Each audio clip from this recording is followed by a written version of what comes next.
bersaksi bahwasanya tiada sesembahan yang layak disembah kecuali Allah, dan bahwasanya Nabi Muhammad adalah abduhu wa rasuluh, hamba Allah dan Rasulullah.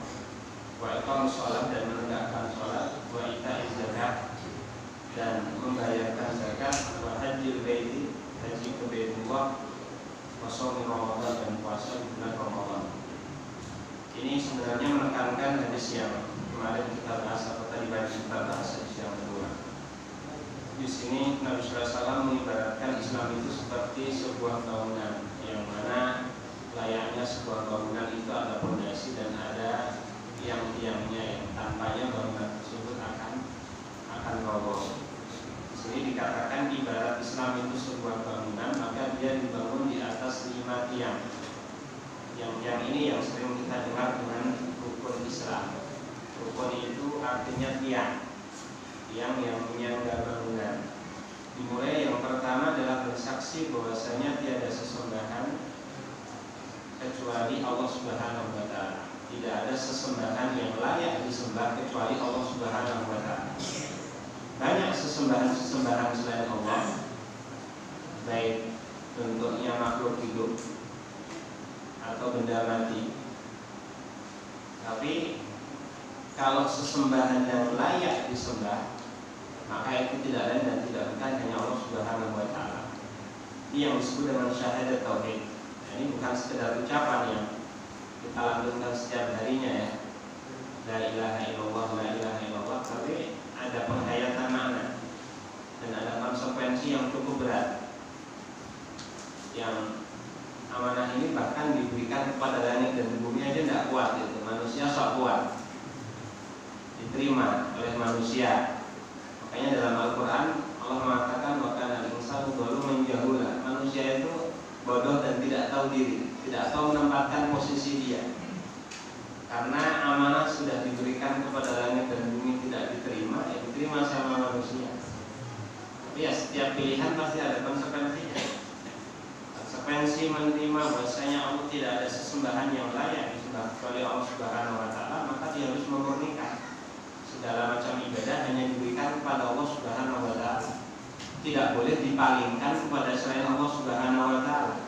Memalingkan ibadah kepada selain Allah Subhanahu wa taala ini namanya syirik. Syirku billah. Kesyirikan yang oleh Allah Subhanahu wa taala dalam Al-Qur'an inna syirka la dzulmun 'adzim. Sesungguhnya kesyirikan itu adalah kezaliman yang besar. Nah, zalim artinya adalah watu syai' fi ghairi mahalihi, menempatkan sesuatu bukan pada tempatnya. Kegagalan yang paling parah dalam memposisikan sesuatu itu adalah ketika seorang hamba memposisikan makhluk pada posisi Tuhan. Kayak dinamakan kezaliman.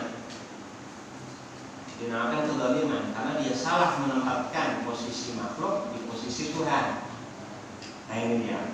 Itu konsekuensi daripada asyhadu alla ilaha illallah wa anna Muhammadan abduhu wa rasuluh, dan bahwasanya Nabi Muhammad adalah hamba Allah dan Rasulullah.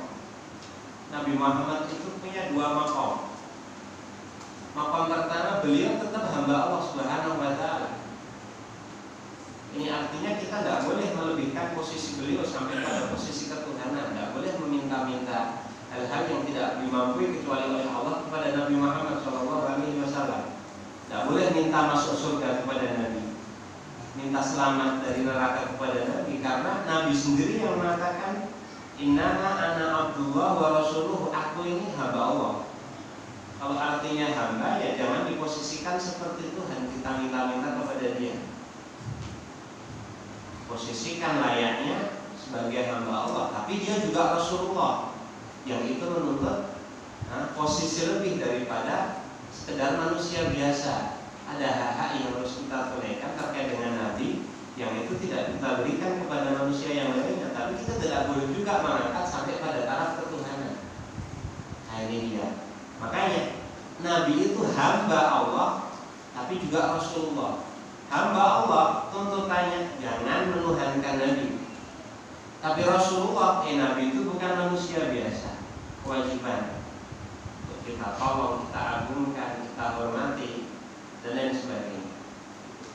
Wa iqamis sholat dan menegakkan sholat. Sekali lagi sholat itu katakan menegakkan sholat kalau orang menggenapi rukunnya, syaratnya, sunah-sunahnya, adab-adabnya, dan dia lakukan secara kontinu.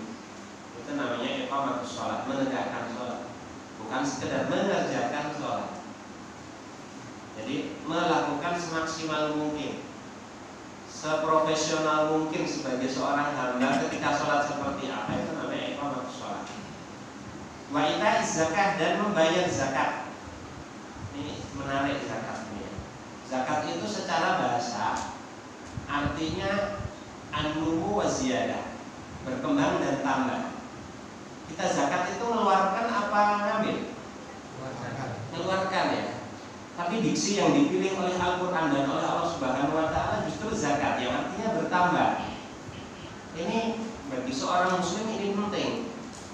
Cara pandang, memandang sesuatu harus berbeda dengan orang-orang yang tidak punya keimanan. Yang mana mengeluarkan uang bagi mereka adalah kerugian.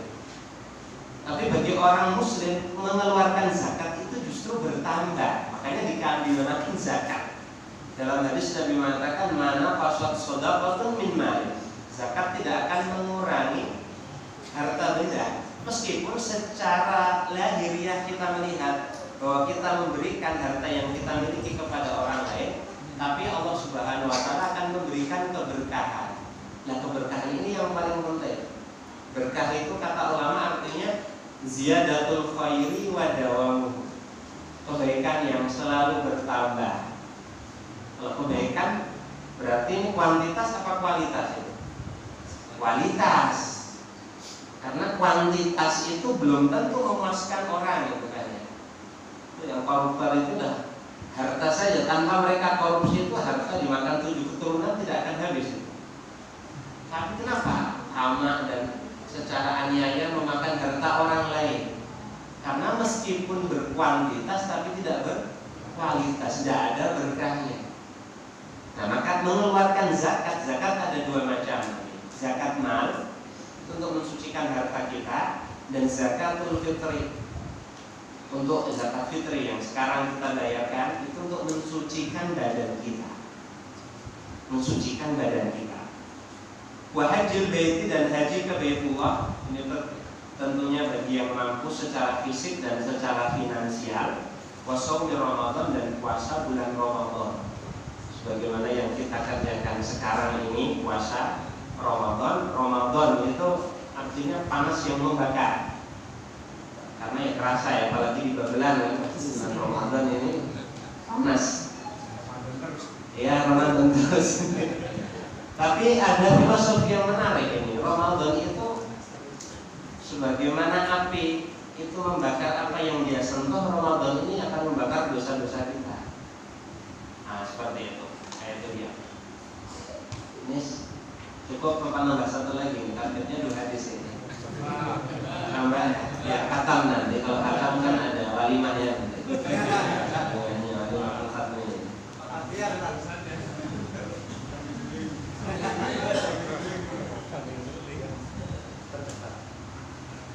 Kambing guling ya. Kambing guling rawatan. Hadis keempat ini hadis Abdullah bin Mas'ud. Qala hadatsana Rasulullah sallallahu alaihi wasallam wa Mas'ud. Telah menceritakan kepada kami Rasulullah SAW, dan Rasulullah SAW itu adalah orang yang jujur lagi dipercaya. Inna ahadakum, sesungguhnya kalian itu yujma'u khalquhu fi batni ummihi. Penciptaan kalian di perut ibu kalian arba'ina yawman nutfatan, 40 hari dalam kondisi sebagai nutfah. Nutfah itu mani. Tsumma yakunu 'alaqatan mithla dzalik. Lalu dengan durasi yang sama 40 hari kalian menjadi alaqah. Alaqah itu segumpal darah. Tsumma yakunu mudghatan mithla dzalik. Lalu kalian akan menjadi segumpal daging dalam durasi waktu yang sama, yaitu 40 hari. Berarti totalnya ada 120 hari. Ini di masa sebelum ada USG loh ya. Ya kan? Sebelum teknologi ini ada ya, sudah dikabarkan oleh Rasulullah SAW bahwasanya penciptaan manusia itu bertahap. berproses. Ini juga mengajarkan kepada manusia, tidak ada sesuatu itu yang langsung instan. Segala sesuatu pasti ada apa? Prosesnya. Nah, ini kan makanya Nabi mengatakan wa fi anfusikum afala tubsirun. Coba diri dalam ayat wa fi anfusikum afala tubsirun. Diri kalian coba lihat. Artinya sebenarnya orang kalau mau mengamati dirinya sendirilah, tidak perlu tadabbur alam ke daki ke gunung mana ya. Cukup melihat pada dirinya sendiri, itu dia akan menemukan ayat-ayat Allah Subhanahu wa taala. Salah satunya coba ini, penciptaan manusia dari mulai dia setetes mani sampai dia menjadi segumpal daging. Baru setelah itu Allah mengutus seorang malaikat, wayanfukhu fihi ruh. Lalu dia meniupkan ruh, meniupkan nyawa kepada segumpal daging itu. Dari sini ulama mengatakan ada perbedaan pendapat ini.